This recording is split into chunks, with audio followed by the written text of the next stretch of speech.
আল্লাহ করতাম, আল্লাহ তুমি এই মজলুম ব্যক্তিদেরকে সাহায্য করো, আল্লাহ তুমি তাদেরকে ধৈর্য সহনের শক্তি দাও, তাদের পরিবারের প্রতি রহম করো, আল্লাহ তুমি মজলুমদেরকে মুক্তি দাও।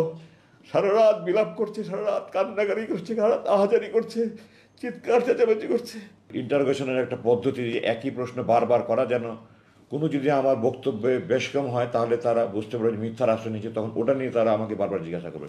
তো সত্য বললে তো আর বারবার জিজ্ঞাসা করলে, 100বার জিজ্ঞাসা করলেও কোনো সমস্যা নেই। ইংরেজিতে বলে যে most difficult part of telling a lie is that you have to remember what you said the first time. প্রথমে যেটা বলেছিল যদি মনে রাখতে না পারি তাহলে আমি দ্বিতীয়বার উল্টাপাল্টা বললে মিথ্যা হতে হবে। তো আমি যদি মিথ্যা না বলি তো আমার তো এটা মনে রাখার কোনো দরকার নেই। তো আমি দ্বিতীয়বার আমি যা জিজ্ঞাসা করলো একই কথা মনে রেখে একই প্রশ্ন করলো। এরপরে দীর্ঘদিন পর জিজ্ঞাসা করেন, আমি তাদের বললাম আপনারা কতদিন আমাকে এভাবে আটকে রাখবেন, বলে আপনারা থাকেন আরও কিছু জিজ্ঞাসাবাদ করবো। 7ই ডিসেম্বর আমাকে তৃতীয়বার তারা জিজ্ঞাসাবাদ করলো আগের প্রশ্নগুলি, কিন্তু এই প্রশ্ন এবার কিছু ব্যতিক্রম ধ্বনিমূল প্রশ্ন ছিল। এখানে তারা আমাকে হঠাৎ করে বলল, আপনি ভারতের বিরুদ্ধে ফেসবুকে এত সোচ্চার কেন? তো আমি বললাম, ভারতের বিরুদ্ধে ফেসবুকে সোচ্চার হওয়া যদি বেআইনি হয় তাহলে আপনারা আমাকে আটকে রেখেছেন কেন, বিচার বহির্ভূত হবে, আমাকে সে আইনে মামলা দিচ্ছেন না কেন? আর আমি স্বাধীনতা যুদ্ধের পর থেকে, আমি 2016 সালে 7ই ডিসেম্বরের কথা বলছি, তখন স্বাধীনতার 45 বছর প্রায়। আমি বলছি আমি স্বাধীনতার পরে 45 বছরে ভারতকে বন্ধু হিসাবে দেখে নিই, আমি ভারতকে একটা বন্ধু প্রতিবেশী রাষ্ট্র হিসেবে দেখতে চাই। আমাদের ফরেন পলিসি হলো, আমাদের পররাষ্ট্রনীতি হলো friendship to all, malice two নান। সবার সাথেই বন্ধুত্ব, কারোর সাথে বৈরিতা না করে। আমি আমার সকল প্রতিবেশীকে বন্ধু রাষ্ট্র হতে পেতে চাই, কিন্তু বন্ধুত্ব কখনো একতরফা হয় না। আমি আপনাকে বন্ধুর মতো ভালোবেসে যাব, আপনি আমাকে চট থাপ্পড় লাথি মারবেন, এটা কোনোদিন বন্ধুত্ব হয় না।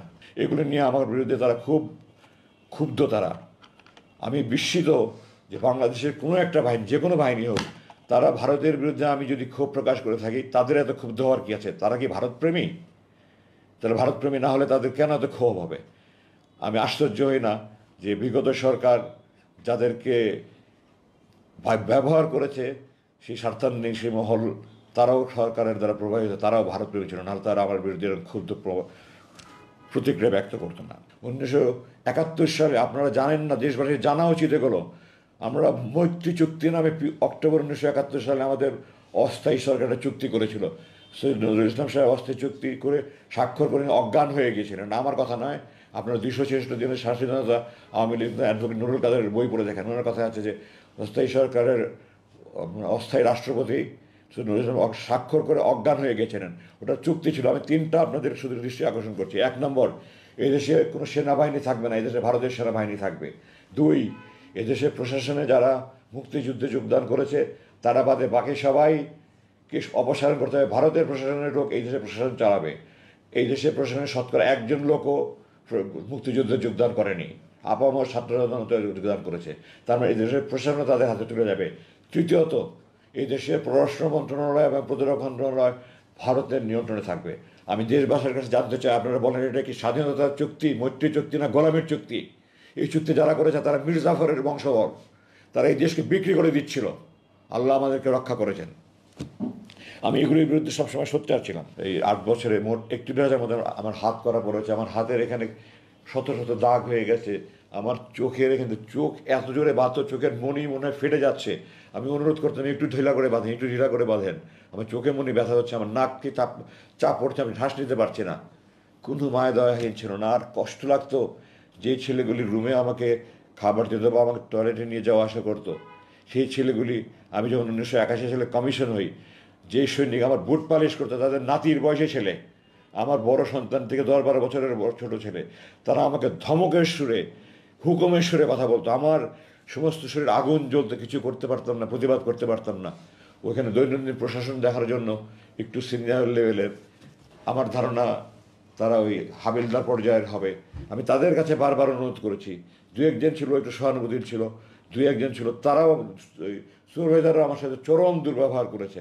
এক পর্যায়ে এমন হলো যে একটা ছেলে বারবার দুর্ব্যবহার করছে, আমি তাকে বারবার পরিবর্তন করার কথা বলছি, তাকে পরিবর্তন করছে না। আমি সুপারভাইজারকে বললাম যে আপনারা যদি একে পরিবর্তন না করেন তাহলে আমার খাবার সময় যদি তার ডিউটি থাকে আমি খাদ্য বর্জন করবো। আমার সুপারভাইজার আমাকে হুমকি দিল, আপনি যদি খাদ্য বর্জন করেন তাহলে প্রতিবেলা খাবার সময় আমি তাকে ডিউটি দেবো। এবং আমার দিন যত যায়, আমার আশেপাশে আমি তো জানি না কোথায় কি সেল আছে না আছে, আমার তো চোখ বেঁধে নিয়ে যায়, কোথাও নিয়ে আসে, 50 কদম হেঁটে যায়, হেঁটে আসি। আমি আশেপাশের বিভিন্ন সেলকে চিৎকার চেঁচামেচি আহাজারি বিলাপ, আমার বুক ফেটে যেত।